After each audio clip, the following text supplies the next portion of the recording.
Fala, galerinha minha, tudo bem? Bom dia, boa tarde, boa noite. E aí? Espero que vocês estejam bem. Vamos para a nossa aula, nossa segunda aula de revisão dos nossos vídeos. Depois de termos caminhado, agora nós estamos numa sequência de vídeos de resumo, né? Então servirão como revisão para a nossa prova, né? Então, gente, vamos nós. Começamos nossa jornada agora, aqui nessa nova fase, falando sobre a origem do homem na América. Pois é, o homem, só para a gente recapitular, começou lá na África, na região sudeste da África, peregrinou. Esses primeiros hominídeos, eles eram andarilhos, eles eram nômades, então eles peregrinaram em bandos para a Ásia, né? Depois para a Europa, da Ásia para a América. Tá? E tem várias hipóteses, várias teorias. Duas das mais conhecidas, uma é essa aqui, através do Estreito de Bering. Então, ambas parte do princípio que o planeta viveu a sua última era glacial, ficou muito frio, e aí essa região do Mar de Bering transformou-se uma grande ponte de gelo. E a segunda teoria é de que o homem veio para a América através da Oceania, dessas ilhas aqui do Pacífico. Bem, o que importa é que nesse momento o homem chega à América. E aí, nesse momento, há 12 mil anos, inaugura uma nova era, uma nova forma de se organizar, de se estruturar com a sobrevivência, né? Então vamos nós. Primeira característica é o início da agricultura. Vale lembrar que nós chamamos isso de Revolução Neolítica. Vamos de novo. Revolução Neolítica, aquele R de Ronaldo. Pois é, revolução. Gente, o que seria uma revolução? Vamos falar sério. Revolução é quando há uma mudança só? Não, muitas mudanças. Mudanças generalizadas. Mas tio Lele, eu não entendo nada dessas palavras doidas, só história, bagunça minha cabeça. Pois é, gente, revolução neolítica, essa palavra neolítica, neo vem de novo. Então, só para a gente recapitular, 12 mil anos para trás, ou seja, do aparecimento do homem, cerca de 5, 6 milhões de anos, até 12 mil anos atrás, 10 mil anos antes de Cristo, chamamos esse longo período de Paleolítico. E de 12 mil anos para cá, de Neolítico. E aí, a primeira característica é o surgimento da agricultura. Então, a domesticação de primeiras plantas, acredito como é que funcionava. O cara pegava uma fruta, se alimentava da fruta, jogava as cascas, o bagaço, os caroços, e aí desse resultado começaram a surgir plantas, né? Eles começaram a observar que se jogassem sementes no solo, poderiam brotar, né, plantas, e aí eles começaram a se alimentar desses frutos. Ou seja, não haveria mais necessidade enorme de se deslocar para outros lugares, como antigamente, né? Como antes, na época da era paleolítica. Então, primeira característica, a domesticação de plantas. Então, se nós temos hoje arroz, feijão, soja, milho, graças a esses caras dessa época, eles pegaram, começaram a experimentar, né? E nós chamamos isso de domesticação. Bem, a segunda característica é a criação de animais. Começaram a perceber que podiam adaptar esses animais selvagens ao seu dia a dia. Acredita-se que o primeiro animal a ser domesticado fora o cachorro. Aí nós temos a imagem aí de bois e cachorros numa atividade pecuária. Então, a segunda característica é a pecuária. Mas, seu Lelê, então agora eles podiam andar para lá de um lado para o outro? Então, não foi ao mesmo tempo assim, pronto, surgiu a agricultura, surgiu a pecuária e vamos ficar parados. Não, algum bando ficou mais fixo, outro bando continuou andando, outro começou a ficar mais fixo ainda. Então nós temos vários grupos com características diferentes. Um mais nômade, o outro sedentário e o outro seminômade, né? Então essas três características em cada grupo, certo? Bem, e aí foi um pulinho para a formação das primeiras aldeias. Então essas primeiras aldeias buscaram lugares bons para o plantio, né? Em vales dos rios. Nós já vimos isso, né? Claro que nós já vimos isso. Isso é uma aula de revisão, óbvio. Então, nesse momento, gente, eles começaram a ficar mais sedentários e a observar que eles podiam usar o fogo. Já sabe usar o fogo, tá? Nesse momento eles já usam o fogo já há um bom tempo, né? Então eles vão começar a usar o fogo para fundição de materiais, de ferro, né? Extraindo do solo cobre, estanho, vários outros materiais, e ao jogar no fogo eles podiam ter maleabilidade, o material ficava mais mole, eles podiam bater e fazer fundir peças que poderiam servir como ferramentas, como armas. Beleza? Nós temos aqui na imagem a ponta de uma lança. Pois é. Então, gente, vamos avançar. Aqui tem um quadrinho explicando, né, o Australopithecus, Homo habilis, Homo erectus, Homo sapiens, em cada momento, cada estrutura física. Então, vamos observar? Deixa eu ler aqui, vou jogar essa telinha para cá e ampliar isso aqui para poder a visualização ficar melhor, como diz o outro. Então, nós temos aqui, ó, os Australopithecus, época em que viviam entre 5 milhões e 1 milhão de anos atrás. A altura, 1,20 m, a massa corporal, cerca de 30 quilos, eles eram pequenininhos, né, e pesavam pouco. E o volume do cérebro, cerca de 450 centímetros cúbicos. Bem, o cérebro ele era também pequeno. Aí o Homo habilis, então tá vindo mais para cá, ó, cerca de 2,3 milhões a 1,6 milhão de anos atrás. Sua altura já cresceu um pouco, 1,25, ainda não era enorme, mas a sua massa corporal era mais forte, cerca de 50 quilogramas. E o volume do cérebro, cerca de 800 centímetros cúbicos. Aí nós temos o Homo erectus, entre 1,8 milhão e 200 mil anos atrás, já mais próximo, né? Cerca de 1,75 m, a massa corporal cerca de 70 quilogramas. Então esses caras já tinham mais ou menos o meu peso. E o volume do cérebro, cerca de 950 centímetros cúbicos. Esses caras eram mais ou menos da minha altura, um pouquinho mais altos, né? Eu tenho 1,68, tinham em média 1,75. Então, posso dizer que eu sou um Homo erectus. E aí nós temos o Homo sapiens, cerca de 200 mil anos atrás. Uma grande variação de altura, né? Desde os mais baixos até os mais altos. Também uma grande variação de massa corporal. E o volume do cérebro era cerca de 1.400 centímetros cúbicos, ou seja, à proporção que eles foram crescendo, também a massa craniana também foi crescendo, até porque para abrigar um cérebro maior, né? Há aqueles que defendem que a estrutura da inteligência esteja ligada ao tamanho do cérebro. Eu não sei, eu não sou um biólogo, não sou um cientista especializado em neurociência, né? Mas eu não acredito que a pessoa com a cabeça grande seja determinante para ser mais inteligente, mais sábio.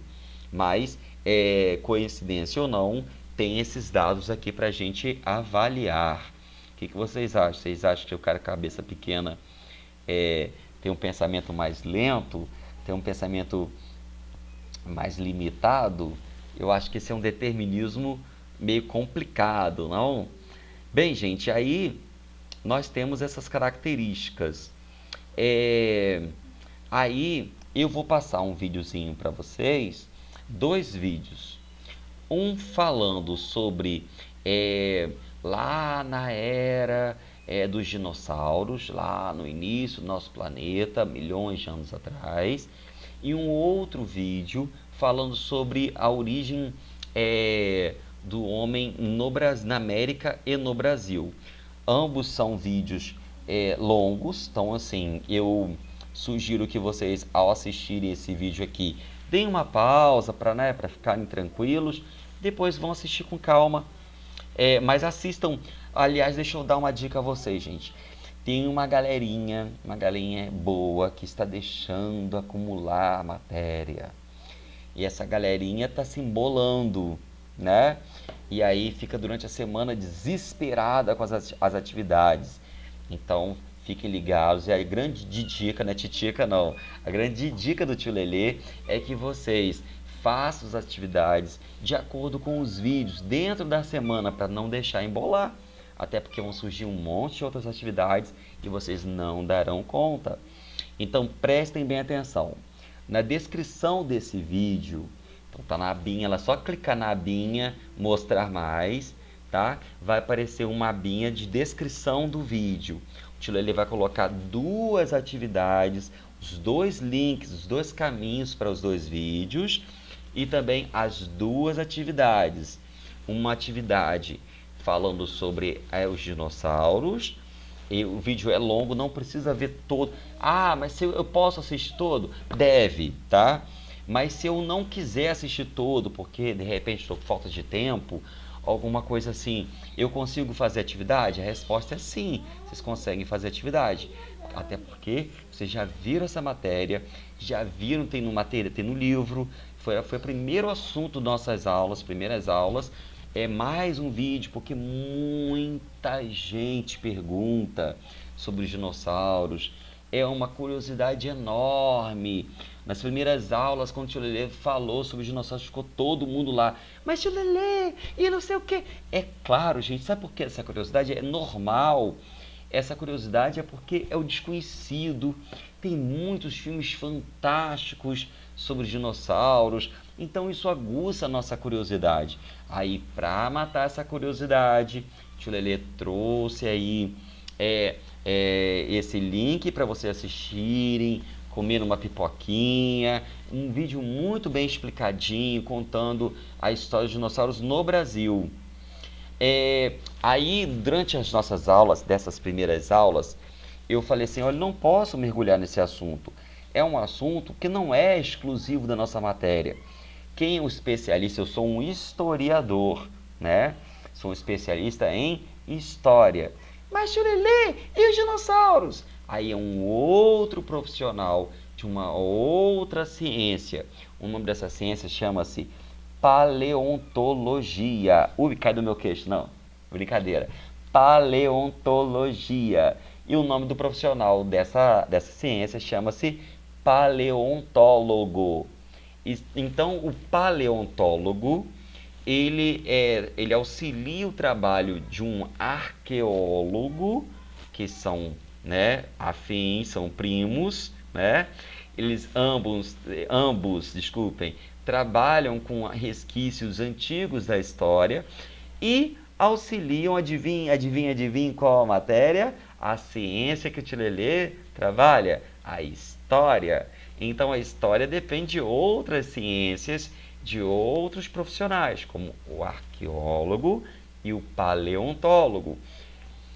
Então, Tio Lelê, vamos mergulhar na história dos dinossauros? A resposta é não, não.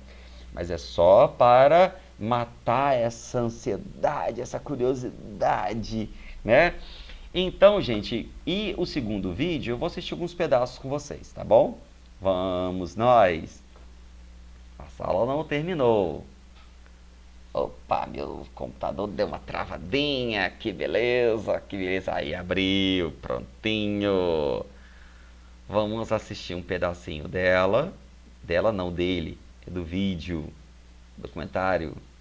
Mas que burro, dá zero para ele. Enquanto tá abrindo aí, vamos nós. eu não posso passar todo, gente, porque é um vídeo que passou no Jornal Nacional. E aí, para não ter copyright, não ter block, né, como já aconteceu de outro vídeo meu, vou passar alguns pedaços e vou avançar, tá bom? Vamos nós. Então, é um outro link que também eu vou colocar na descrição do vídeo e também uma atividade que eu vou colocar nesse vídeo, ok? Vamos nós.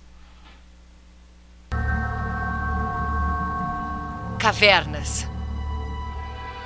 Água e vento mudam essas formas lentamente. Então, deixa eu pausar aqui, senão eu vou ter bloco. Então, essas cavernas, elas foram encontradas no Brasil, nas regiões do Piauí e no Maranhão. Eu não lembro se essa aqui fica na Serra da Capivara. Essa é um dos lugares mais lindos e de que contam a história mais antiga dos habitantes, primeiros habitantes do Brasil, do Brasil, e antes dos índios, tá? São os primeiros habitantes aqui do Brasil. E aí esses resquícios, esses registros foram encontrados no interior dessas cavernas. Vamos lá. Trazem a terra que cobre e preserva milhares de anos de uma história aos poucos descoberta. Então esse cara aí, esse profissional, ele é um arqueólogo. Então ele descobre lá a ossada e tem todo um trabalho de remover os detritos, né, terra, pedra, e extrair e preservar para que a história seja contada. Aí eu vou avançar, ó. Olhem só. Aí são os ossos dos nossos primeiros habitantes aqui do Brasil. Como a humanidade chegou até aqui, a milhares de quilômetros de onde a espécie surgiu na África? Caminhando, sem rumo definido. Seguia animais de caça, buscava frutas, raízes, fugia da seca ou do frio. Então, as cavernas serviam como casas, né? Como formas de proteção do frio, do calor. Então, vamos avançar, tá? Aqui, gente, nesse trecho aqui, é uma explicação rápida da origem do homem até a vinda do homem ao Brasil. Eu já expliquei isso no início do vídeo, tá bom? Então, vou avançar aqui, ó, que vim falando tudo. Esse vídeo aqui é fantástico. Ele é resumido e ele é muito bem explicado, né, para os jornalistas e mostrando imagens. Vamos lá, olha o lugar. As Américas. A gente realmente está conseguindo ver as crianças, os jovens, os adultos, mulheres, homens, e ter uma noção de como esses grupos se comportavam como uma população. Um povo que tinha rituais. A maior prova está nos sepultamentos revelados sob a poeira milenar. Fantástico, né? Então, assim, esse lugar conta muito a história, em detalhes, dos nossos índios. Aliás, gente, vocês viram minha gata aqui, a Vassoura tá do meu colo, essa miserenta. Então, ela veio assistir a nossa aula de história. Tá aqui no meu colo. Tá aqui debruçada aqui no meu colo. E aí, gente, olha só, voltando aqui. Então, nós temos muita história contada aqui. Vocês vão assistir tudo, tá? Eu só tô pausando e vou colocar o link para vocês depois assistirem direitinho, tintim por tintim. Tudo bem? Então, vocês têm, ó, só para recapitular, 3 coisas a fazer, tá? Assistir nossa videoaula, que é um resumão. 2, assistir ao primeiro vídeo. 3, assistir ao segundo vídeo, que é mais curto, é rapidinho. E 4, são 4 coisas. E 4 é atividade nossa, que estará onde mesmo? Onde? Na descrição do vídeo. Vamos lá. Nós temos 2 esqueletos numa sepultura aparentemente dupla, em que há um indivíduo, onde a cabeça estaria sob esse bloco de pedra, as costelas, as costas dele fazem essa curva, aqui estaria a bacia. Por que eles foram enterrados assim? Uma passagem para a vida após a morte? Ou uma homenagem dos vivos à vida que se foi? Então são muitas perguntas, né?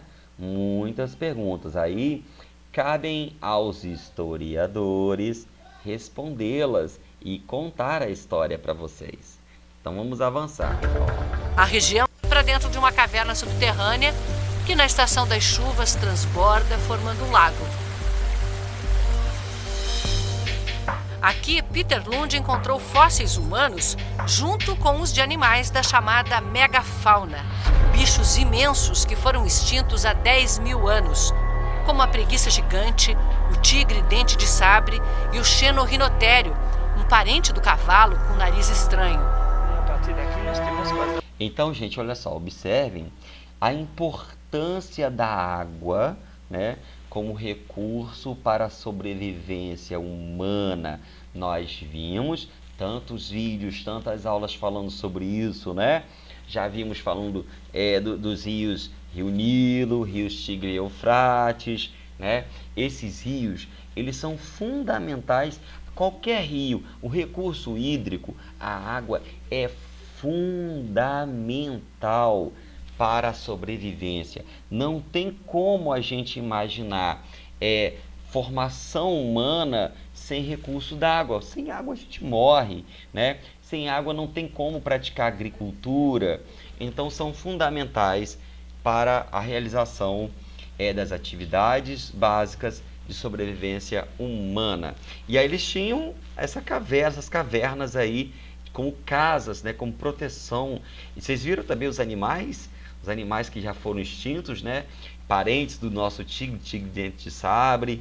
Nós vimos ali o parente do cavalo, um focinho diferente, né? Vamos lá. Aí, gente, olha só. Detalhes sobre esses animais, aí já é com outra ciência, né? A chamada biologia. Aí é com o professor de ciência de vocês. Vocês podem perguntar, tirar dúvidas. São tantas perguntas, igual a aluna, né? Mas eu quero saber. Vamos lá. Um século e meio depois, nos anos 70, o professor André Proust era um jovem pesquisador da missão francesa que veio estudar a região. Quando nós estávamos escalando... Aí, gente, na década de 70, deixa eu falar para vocês. Vários pesquisadores, principalmente de origem francesa, vieram ao Brasil intrigados com essas descobertas para pesquisar e montar linhas de pesquisas que até então não existiam. Então não sabíamos nada sobre os primeiros hominídeos, sobre esses animais. Então, olha só, no primeiro vídeo conta sobre os dinossauros no Brasil, né? Então só foi possível contar essas histórias todas a partir dessa vinda de pesquisadores. 60, 70 vieram para o Brasil montar essas pesquisas e desvendar, né? Abrir portas para que outros pesquisadores de outras gerações pudessem também dar continuidade. Olha, o Lelê vai avançar. Espalhados. Vamos lá. Primeiro, partes do corpo. No ano seguinte, o crânio. Ainda foi preciso um tempo para eles entenderem que pertenciam todos ao mesmo indivíduo. Uma mulher que morreu ou foi enterrada aqui há 13.000 anos. Essa mulher ficou conhecida como Luzia, a primeira brasileira. Só 20 anos depois, Luzia ganhou fama. O pesquisador Walter Neves, da USP, estudou o fóssil. Ela faz parte da primeira população humana que entrou no continente americano. Né? Ou seja, Analisando o formato do crânio... Olha só, gente, vamos lá. Não foi ela sozinha, né? Ela fez parte do primeiro grupo humano que veio para cá, para o Brasil, né? Para a América do Sul, chegou ao Brasil, né? Então, cerca de 12.000 anos atrás. A Luzia tem características bem próprias. Vamos ouvir um pouquinho. As cavidades dos olhos, os dentes, Walter viu que Luzia era negroide, muito parecida com os aborígenes australianos e muito diferente dos índios que a gente conhece. Olha que interessante, hein? Ela é negroide, ou seja, a pele é escura, né? A pele é de cor mais escura e tem características diferentes dos índios que posteriormente, né, foram encontrados no Brasil. Vamos lá. Nós propusemos, então, no final dos anos 80, de que a América teria sido ocupada por duas populações distintas. Segundo essa teoria, a população mais antiga, o povo de Luzia, teria atravessado o Estreito de Bering há 14.000 anos. e pelo Alasca foi descendo até chegar ao Brasil. Há 11 mil anos veio outra leva, a dos ancestrais dos índios atuais. A reconstrução artística deu um rosto para os primeiros brasileiros. Esses são os traços de Luzia. Não sabemos que cor ela tinha ou qual o tipo de cabelo, mas podemos, com a ajuda da computação gráfica, imaginar.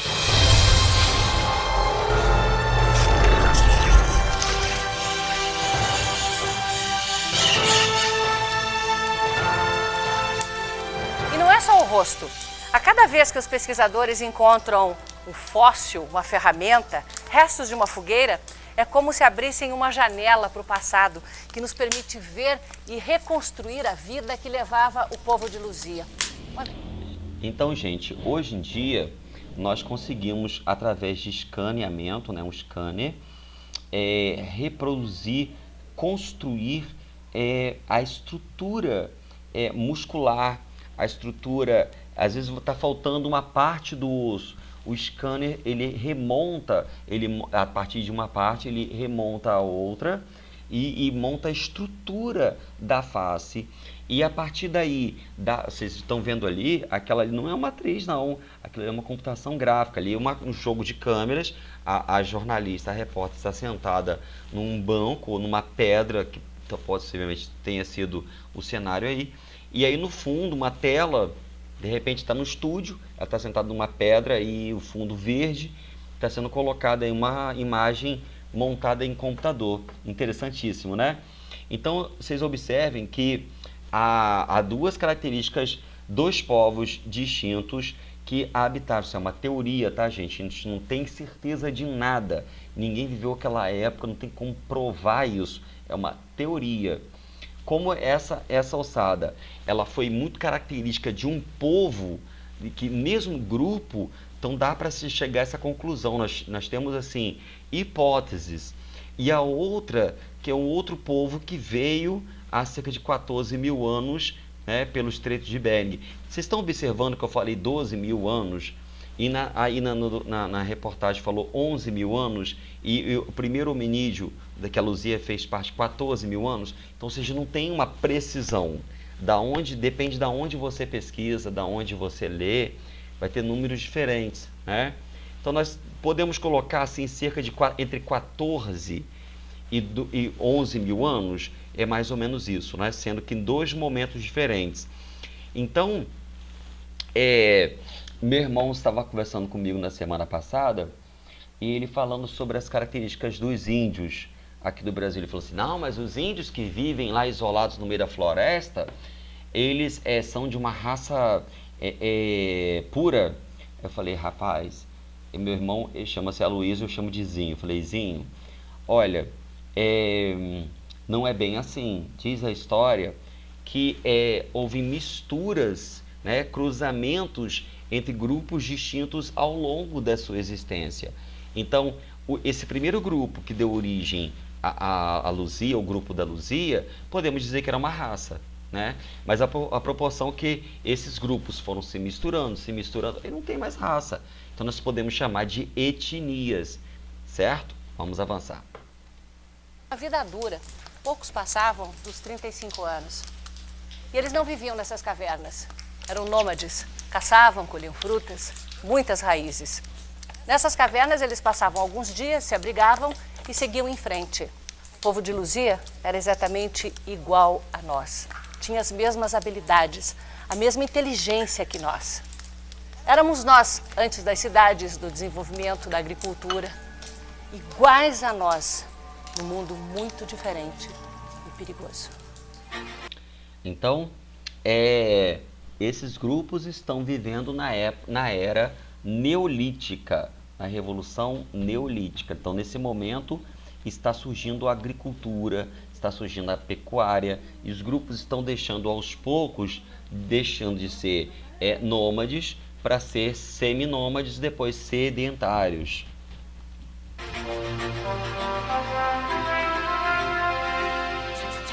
O mundo da megafauna. Tigres dente de sabre, preguiças gigantes, Como é que iam chegar com a sarabatana, um arquinho igual aos que meu filho brinca, diante de um mastodonte? Diante de uma preguiça gigante que tinha pelo menos 70 centímetros de garra. Era o primeiro astronauta brasileiro, só papo que ia receber entrava em órbita. O maior terror do povo de Luzia devia ser correr de um tigre dente de sabre.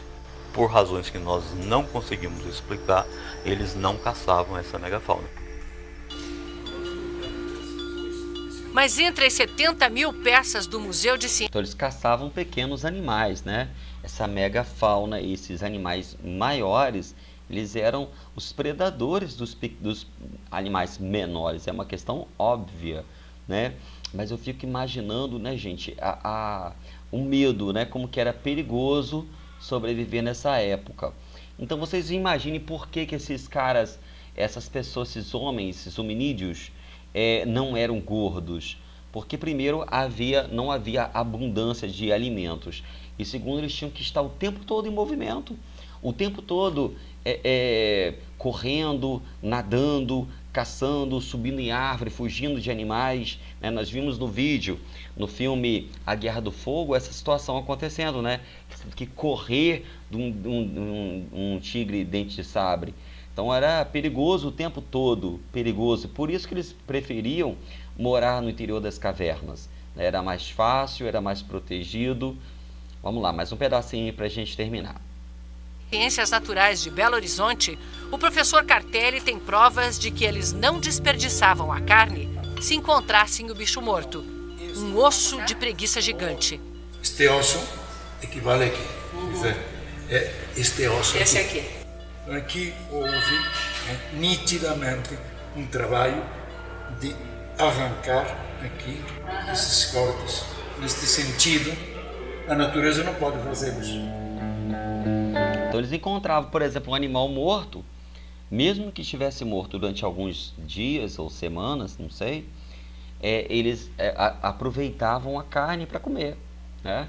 Era a lei da sobrevivência. Então eles, aí vocês observaram o paleontólogo mostrando o pedaço do osso e por alguma razão ficou preservado esse osso com a estrutura da carne. Então vocês observam que como que foi retirada a carne. Dá para observar o sentido que a lâmina passou para a retirada da carne. Então são interpretações que nós podemos fazer acerca de um vestígio, né? E aí podemos observar tantas questões para reconstruir e construir uma história. Vamos lá. O que aconteceu com o povo de Luzia quando os outros chegaram? Em alguns pontos do Brasil, há indícios de que ele sobreviveu até o século XIX. Em alguns locais eles foram completamente substituídos, como por exemplo na costa brasileira, você não tem vestígio dessas populações, né? E em algumas regiões houve cruzamento entre essas duas levas. Então como que eles deixaram de existir? Por quê? Por razões óbvias. O primeiro grupo, o outro grupo que chegou primeiro, não minto, chegou primeiro, chegou depois, mas conseguiu em maior número povoar essa região, foi expulsando, foi empurrando esses grupos para o interior do Brasil e eles foram morrendo por causas naturais, por guerras, e outros foram se misturando, se cruzando, se miscigenando, né? Então podemos dizer que nós somos parentes da Luzia, do grupo de Luzia, certo? Mas seriam mesmo esses os primeiros brasileiros?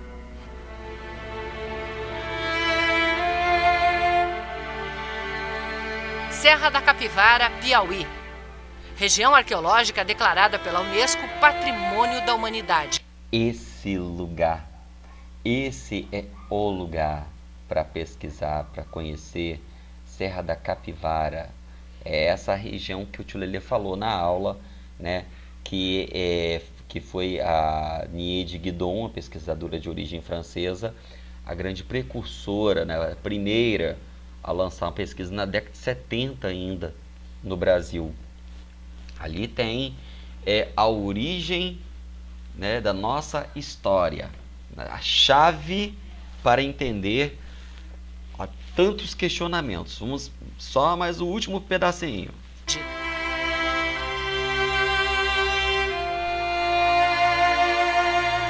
Na paisagem deslumbrante da Caatinga, galerias de arte a céu aberto, deixadas por povos que viveram aqui.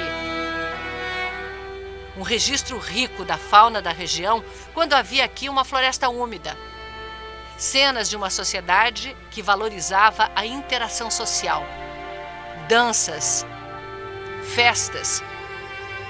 Um parto feito por um xamã para falar da vida ou por um homem que acabou de descobrir a emoção de ser pai. Então, gente, olha só. O nome desse desenho aí, quem sabe, pausa aí. E aí, já descobriu? Já respondeu? O nome dessa arte é arte rupestre. Ele falou lá na aula, lá no início, né? Primeiro bimestre. E aí, olha quanta coisa pode se descobrir, pode se interpretar a partir desse desenho. Então aí os hominídeos fizeram um desenho que tem, nós podemos dizer que é um parto, né? E aí, gente, olha só que interessante. Isso era o Facebook deles, né? Isso era o Instagram deles, uma forma de registrar o nosso cotidiano, não é assim? Então, na época deles, era no interior das cavernas. Interessante, não? Esses tracinhos são uma espécie de contabilidade? Um calendário? Isso é a primeira escrita. Eram povos que tinham tradições, que tinham crenças. Nós escrevemos tudo. Olha ela aí, que o tio Lelê tanto fala, né? Niede Guidon. Que nós sentimos. Eles, então, gravavam desta maneira. Só que tinha um código. E esse código se perdeu com esses povos. Ninguém conhece esse lugar como a pesquisadora Niede Guidon. Os estudos liderados por ela tentam mostrar que a chegada às Américas se deu muito antes do povo de Luzia. As datações mais antigas que nós temos são de 90 mil anos. Temos datações de carbono 14 de 58 mil e uma grande quantidade de 30, 20 mil. Tudo indica que vieram da África. A teoria dela é de que há mais de 80 mil anos, os primeiros humanos vieram para cá direto da África, cruzando o Atlântico em balsas, empurrados por fortes correntes marinhas. No bem montado... Interessantíssimo, né? E aí desmonta as duas teorias que o tio Lelê falou lá inicialmente, né? Pelo Estreito de Bering e pelas Ilhas do Pacífico. São duas teorias muito fortes, mas a Niede Guidon, ela defende essa teoria completamente diferente. Inclusive, essa teoria dela não está presente no nosso livro, tá? Mas tio Lelê, e agora? Vai cobrar o que da gente? Então, eu vou pedir que vocês expliquem para mim as teorias, né? A mais aceita, aquelas no Estreito de Bering, a outra possibilidade pelas Ilhas do Pacífico, e essa terceira possibilidade aí na Niede Guidon, porque ela tem evidências, ela tem provas que há ossadas mais antigas ainda que os hominídeos lá do norte da América, né? Então, um lá é de 14 mil anos, o outro cá é de 11 mil anos e o dela é de 50 a 80 mil anos atrás. É muito mais antigo. E como que ela prova isso? Com o chamado carbono 14. O tio Lelê já falou para vocês. Tira uma amostra do material, leva para o laboratório, coloca o carbono 14, ele dá uma reação química e aí pode se estudar, de precisar mais ou menos, né? Mas ter uma ideia, uma estimativa de tempo desse material. Muito legal, muito interessante, não? Aliás, gente, a arqueologia é uma ciência muito interessante, né? Vamos lá. Do Museu do Homem Americano, em São Raimundo Nonato, podemos ver os fósseis humanos encontrados na região. Os esqueletos são mais recentes do que o povo de Luzia. Mas as provas de que o homem estava aqui há mais de 80 mil anos são essas ferramentas de pedra lascada. A datação foi feita com base em carvão encontrado junto com elas. Mas parte da comunidade científica acha que essas pedras não foram moldadas por humanos. Eu era ferrenho opositor das pesquisas da Nied lá na Serra da Capivara, mas há alguns anos ela me convidou para visitá-la e eu analisei essas ferramentas. Eu saí dessa visita, digamos que 99% convencido de que ela está correta. Gente, há pesquisas que falam o seguinte, ouçam só, que essas ferramentas, elas têm uma precisão maior que um bisturi moderno. Então elas conseguem cortar uma carne humana com uma precisão maior do que o bisturi moderno, só sendo superado por uma linha laser, um bisturi a laser. Então, não tem que discutir mais, né? Não tem mais o que falar. Essas ferramentas, sim, não foram pedras quaisquer. Elas foram utilizadas, foram lapidadas, foram pedras lascadas e lapidadas, utilizadas como ferramentas para cortar carne, para fazer lá um churrasco lá nessa época. Interessante, né? Para finalizar, vamos lá.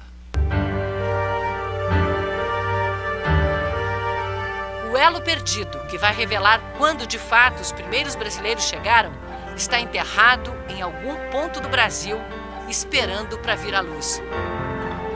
Se você estudar as populações humanas no Velho Mundo até 10 mil anos atrás, todas tinham cara de africanos. 10 mil anos, um piscar de olhos na história da evolução humana. Éramos todos iguais. Aí a pergunta é, como tornamos diferentes? Tio Lelê tem a resposta. Foram adaptações físicas de acordo com o habitat, de acordo com a região onde esses grupos foram viver, né? Então, nos países, nos lugares mais frios, foram diminuindo ao longo das gerações a quantidade, diminuindo a quantidade de melanina, que é a química que colore a pele. A estatura foi aumentando ou foi diminuindo de acordo com a incidência solar, de acordo com uma região montanhosa ou plana. Então, cada lugar foi moldando, foi determinando características físicas nossas.